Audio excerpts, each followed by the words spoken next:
Good morning. My name is Eric Lee, and I was born here. But nope, I wasn't born there. This was where I was born. Shanghai at the height of the Cultural Revolution.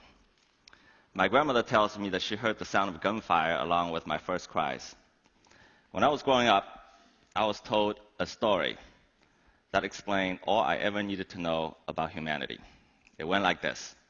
All human societies develop in linear progression, beginning with primitive society, then slave society, feudalism, capitalism, socialism, and finally, guess where we end up? Communism!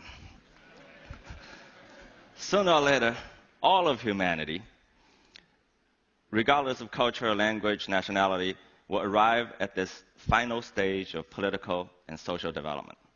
The entire world's peoples be unified in this paradise on earth and live happily ever after. But before we get there, we're engaged in a struggle between good and evil. The good of socialism against the evil of capitalism, and the good shall triumph.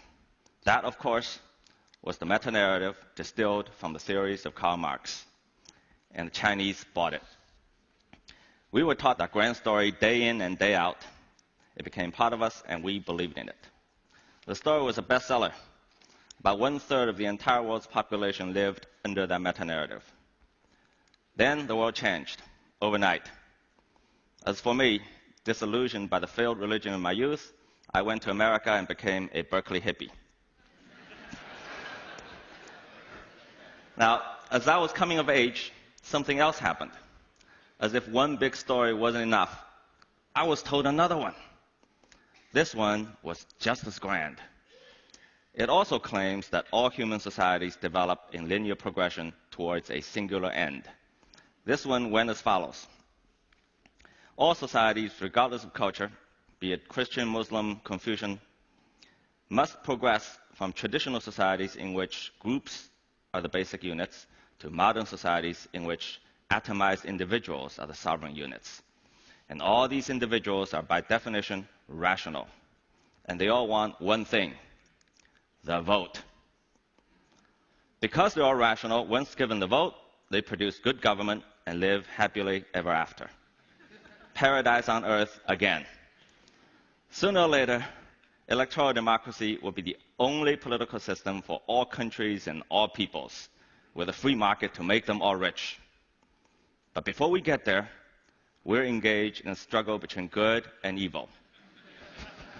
The good belongs to those who are democracies and are charged with the mission of spreading it around the globe, sometimes by force, against the evil of those who do not hold elections. A new world order, ending tyranny in our world. A single standard for all who would hold power. Now,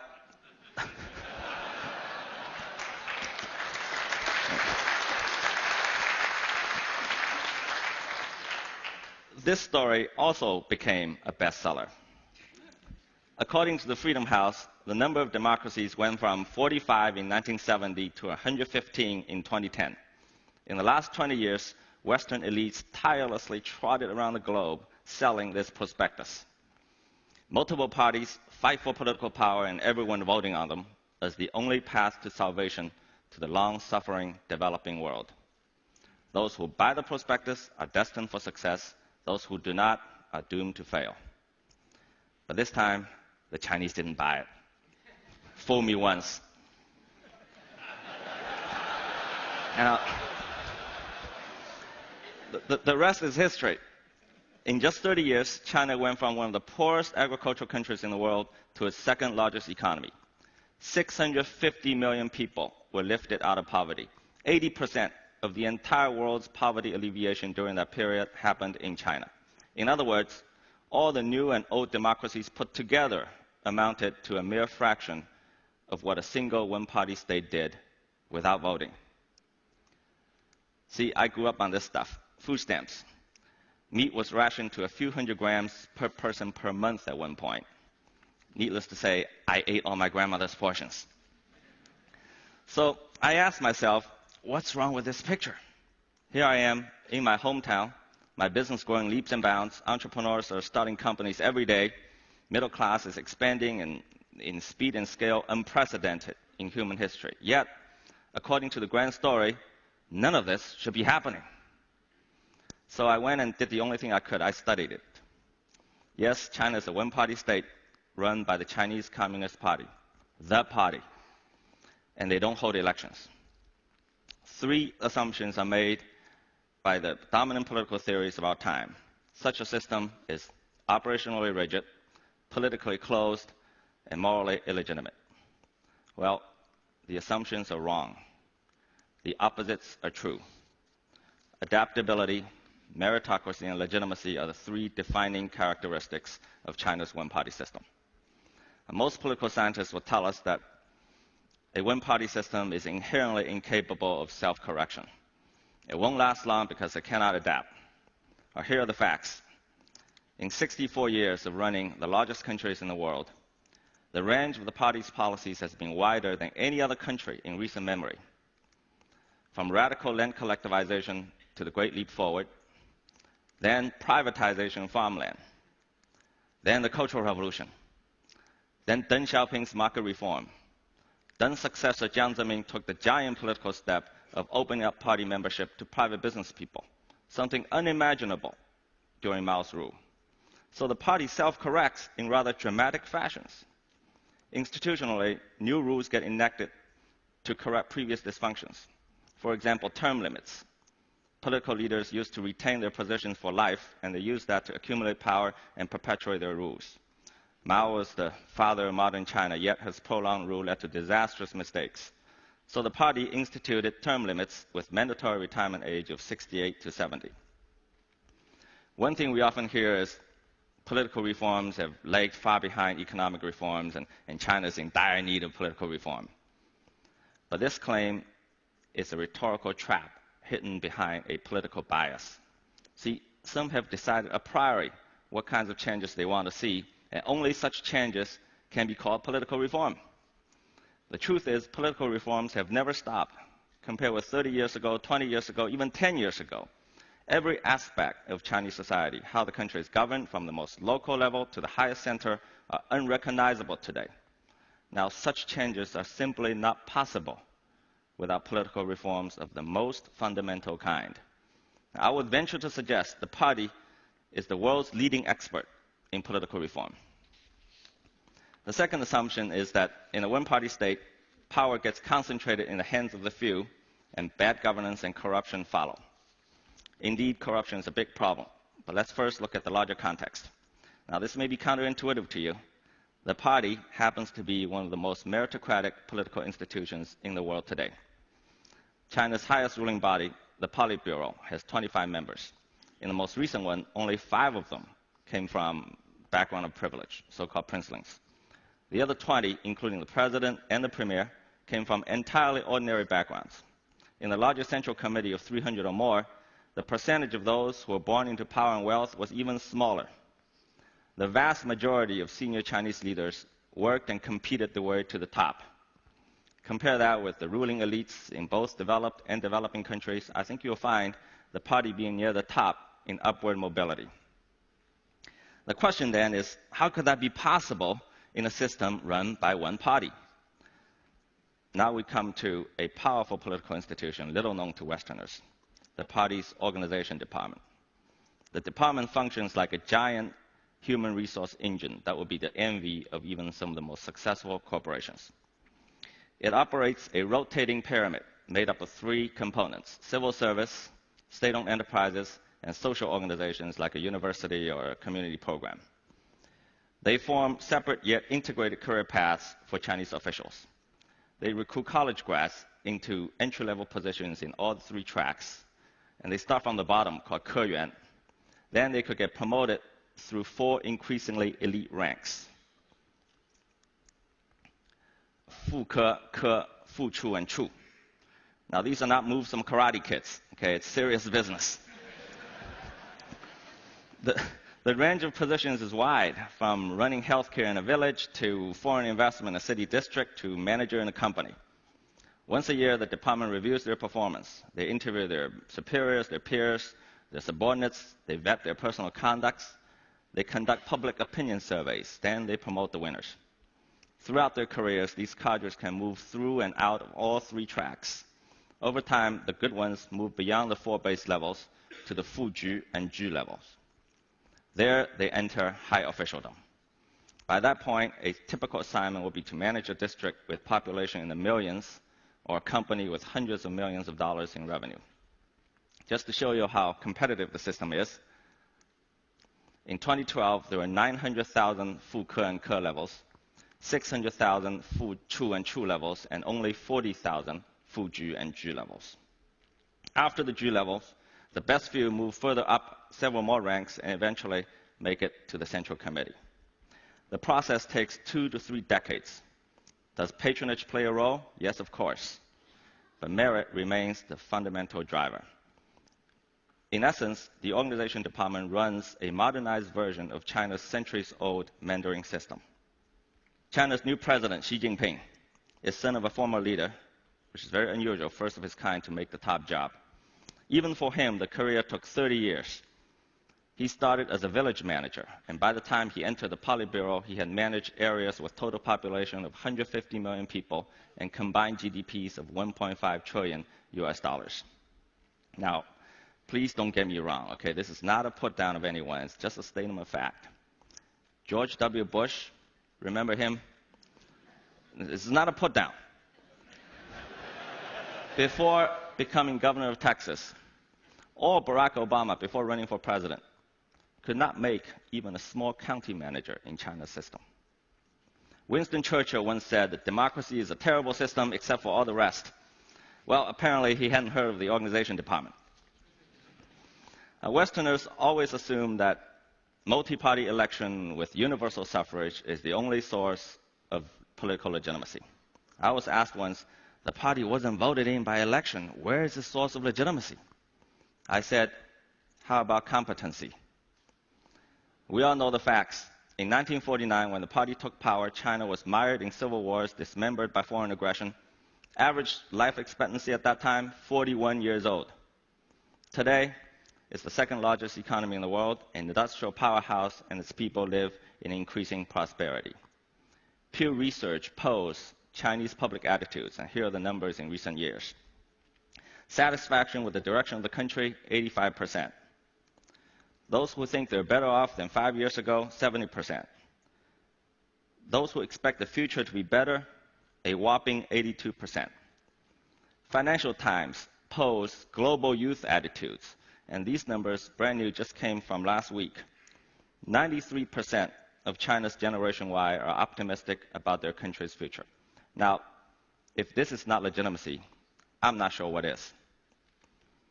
In contrast, most electoral democracies around the world are suffering from dismal performance. I don't need to elaborate for this audience how dysfunctional it is from Washington to European capitals. With a few exceptions, the vast number of developing countries that have adopted electoral regimes are still suffering from poverty and civil strife. Governments get elected, and then they fall below 50% approval in a few months and stay there and get worse until the next election. Democracy is becoming a perpetual cycle of elect and regret.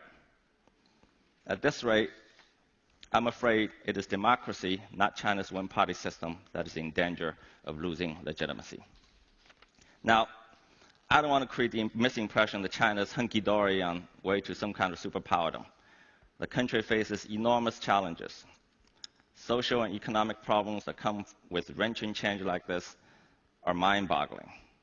Pollution is one, food safety, population issues. On the political front, the worst problem is corruption. Corruption is widespread and undermines the system and its moral legitimacy. But most analysts misdiagnose the disease. They say that corruption is a result of the one-party system, and therefore, in order to cure it, you have to do away with the entire system. But a more careful look would tell us otherwise. Transparency International ranks China between 70 and 80 in recent years among 170 countries, and it's been moving up. India, the largest democracy in the world, 94 and dropping. For the 100 or so countries that are ranked below China, more than half of them are electoral democracies. So if election is the panacea for corruption, how come these countries can't fix it? Now, I'm a venture capitalist. I make bets. It wouldn't be fair to end this talk without putting myself on the line and making some predictions. So here they are. In the next 10 years, China will surpass the US and become the largest economy in the world. Income per capita will be near the top of all developing countries. Corruption will be curbed, but not eliminated, and China will move up 10 to 20 notches to above 60 in TI ranking. Economic reform will accelerate, political reform will continue, and the one-party system will hold firm. We live in the dusk of an era. Meta-narratives that make universal claims failed us in the 20th century and are failing us in the 21st. Meta-narrative is the cancer that is killing democracy from the inside. Now, I want to clarify something. I'm not here to make an indictment of democracy. On the contrary, I think democracy contributed to the rise of the West and the creation of the modern world. It is the universal claim that many Western elites are making about their political system, the hubris that is at the heart of the West's current ills. If they would spend just a little less time on trying to force their way onto others and a little bit more on political reform at home, they might give their democracy a better chance. China's political model will never supplant electoral democracy because, unlike the latter, it doesn't pretend to be universal. It cannot be exploited. But that is the point precisely. The significance of China's example is not that it provides an alternative, but the demonstration that alternatives exist. Let us draw to a close this era of meta-narratives. Communism and democracy may both be laudable ideals, but the era of their dogmatic universalism is over. Let us stop telling people and our children there's only one way to govern ourselves in a singular future towards which all societies must evolve. It is wrong, it is irresponsible, and worst of all, it is boring. Let universality make way for plurality. Perhaps a more interesting age is upon us. Are we brave enough to welcome it? Thank you.